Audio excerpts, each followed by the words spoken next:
రాష్ట్రంలో అన్ని జిల్లాల్లో ఎండలు భగ్గుమంటున్నాయి. పలు జిల్లాల్లో 43 డిగ్రీలకు పైగా గరిష్ట ఉష్ణోగ్రతలు నమోదవుతున్నాయి. వచ్చే 3 రోజులు ఎండలు మరింత పెరుగుతాయని వాతావరణ శాఖ చెబుతోంది. మరింత సమాచారం మా ప్రతినిధి జ్యోతికిరణ్ అందిస్తారు. జ్యోతికిరణ్, రాబో రోజుల్లో ఎండలకు సంబంధించి వాతావరణ శాఖ నుంచి ఎలాంటి సమాచారం ఉంది?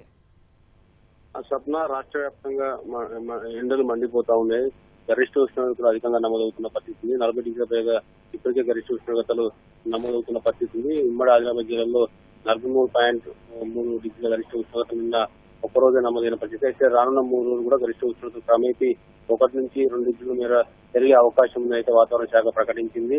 ఇవాళ రేపు ఎల్లుండి పలు జిల్లాల్లో వడగాల్పు కూడా వీచే అవకాశం ఉందని కూడా హెచ్చరించింది. ఇవాళ ఉమ్మడి ఆదిలాబాద్, మహబూబ్ నగర్, నిజామాబాద్ తో పాటు ఖమ్మం, మెదక్, మేడ్చల్, మల్కాజ్గిరి, హైదరాబాద్ జిల్లాలకు ఆరెంజ్ హెచ్చరికలను జారీ చేసింది. ఆరెంజ్ హెచ్చరికలు జారీ చేసిన జిల్లాల్లో 41 నుంచి 44 డిగ్రీల మేర గరిష్ట ఉష్ణోగ్రత నమోదయ్యే అవకాశం ఉందని అయితే తెలిసింది. మిగతా అన్ని జిల్లాలకు కూడా పసుపు రంగు హెచ్చరికలను అయితే జారీ చేసింది. అంతేకాకుండా రేపు ఉమ్మడి ఆదిలాబాద్, ఖమ్మం, మహబూబ్ నగర్ తో పాటు నిజామాబాద్, జగిత్యాల, రాజన్న సిరిసిల్ల, మేడ్చల్, మల్కాజ్గిరి, హైదరాబాద్ జిల్లాలకు ఆరెంజ్ హెచ్చరికలను జారీ చేసింది. అంతేకాకుండా ఎల్లుండి ఉమ్మడి ఆదిలాబాద్, ఖమ్మం, మహబూబ్ నగర్ తో పాటు నిజామాబాద్, జగిత్యాల, రాజన్న సిరిసిల్ల, మేడ్చల్, మల్కాజ్గిరి, హైదరాబాద్ జిల్లాలకు ఆరెంజ్ హెచ్చరికలను అయితే జారీ చేసింది. ఆరెంజ్ హెచ్చరికలు ఉన్న జిల్లాల్లో ఎండ తీవ్రత అధికంగా ఉంటుంది కాబట్టి ప్రజలు అప్రమత్తంగా ఉండాలని కూడా వాతావరణ శాఖ సూచిస్తుంది. అంతేకాకుండా ఏదైతే ఉదయం 9 గంటల నుంచి బాణుడు రూపం ప్రదర్శించడంతో ఈ ఎండ తీవ్రత వల్ల వయోవృద్ధులు, చిన్నపిల్లల తీవ్ర ప్రభావం చూపిస్తుంది కాబట్టి ఈ ఎండ తీవ్రత వల్ల మృత్యువాత పడే అవకాశం ఉన్నందున ఈ చిన్నపిల్లలు, వయోవృద్ధులు బయటికి రాకుండా సంరక్షించుకోవాల్సిన బాధ్యత ఉందని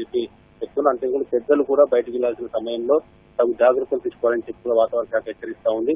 ఎందుకంటే రాష్ట్రంలో వడగాల్పు తీవ్రత ఒకవైపు ఎండ తీవ్రతతో పాటు ఇంకొక మరోవైపు వడగాల్పు తీవ్రత కూడా అధికంగా ఉంటుంది కాబట్టి చాలా జాగ్రత్తలు తీసుకోవాలి. బయటికి వెళ్లాల్సిన సమయంలో వెంట గొడుగు కూడా తీసుకెళ్లాలని చెప్తా ఉన్నారు. అంతేకాకుండా ద్రవ పదార్థాలను ఎక్కువ సేవించడం, చెట్టండిన సేవించడం వంటివి కూడా చేయాలని చెప్పి కూడా సూచిస్తున్న పరిస్థితి. ఏదైతే బయటికి వెళ్లాల్సిన సమయంలో అటు కొబ్బరి నీళ్ళు కానీ, మజ్జిగ, నిమ్మరసం లాంటివి, గ్లూకోజ్ పౌడర్ వంటివి తీసుకెళ్లాలని చెప్పి సూచిస్తున్న పరిస్థితి. ఇవాళ ఉమ్మడి ఆదిలాబాద్ తో పాటు నిజామాబాద్, ఖమ్మం, నారాయణపేట, జోగులాంబ, గద్వాల జిల్లాల్లో వడగాల్పు వీచే అవకాశం ఉందని అయితే హెచ్చరిస్తుంది. రేపు ఉమ్మడి ఆదిలాబాద్ తో పాటు నాగర్ కర్నూలు, వన్నపర్తి, నారాయణపేట, జోగులాంబ, గద్వాల జిల్లాలో వడగాల్పు వీచే అవకాశం ఉన్నందున ఈ జిల్లాలకు వాతావరణ శాఖ ఎల్లో హెచ్చరికలు అయితే జారీ చేసింది. మొత్తంగా రాష్ట్ర వ్యాప్తంగా రాబోయే రోజుల్లో కూడా మరింత ఎండల తీవ్రత పెరిగే అవకాశం ఉన్నందున ప్రజలు అప్రమత్తంగా అని చెప్పింది. ముఖ్యంగా రైతులు ఏదైతే వ్యవసాయ పొలాలకి వెళ్లే వాళ్ళు ఉదయం సమయంలో అటు ఈవినింగ్ సమయంలో చేసుకోవాలని చెప్పి కూడా సూచిస్తున్న పరిస్థితి. ధన్యవాదాలు జ్యోతికిరణ్.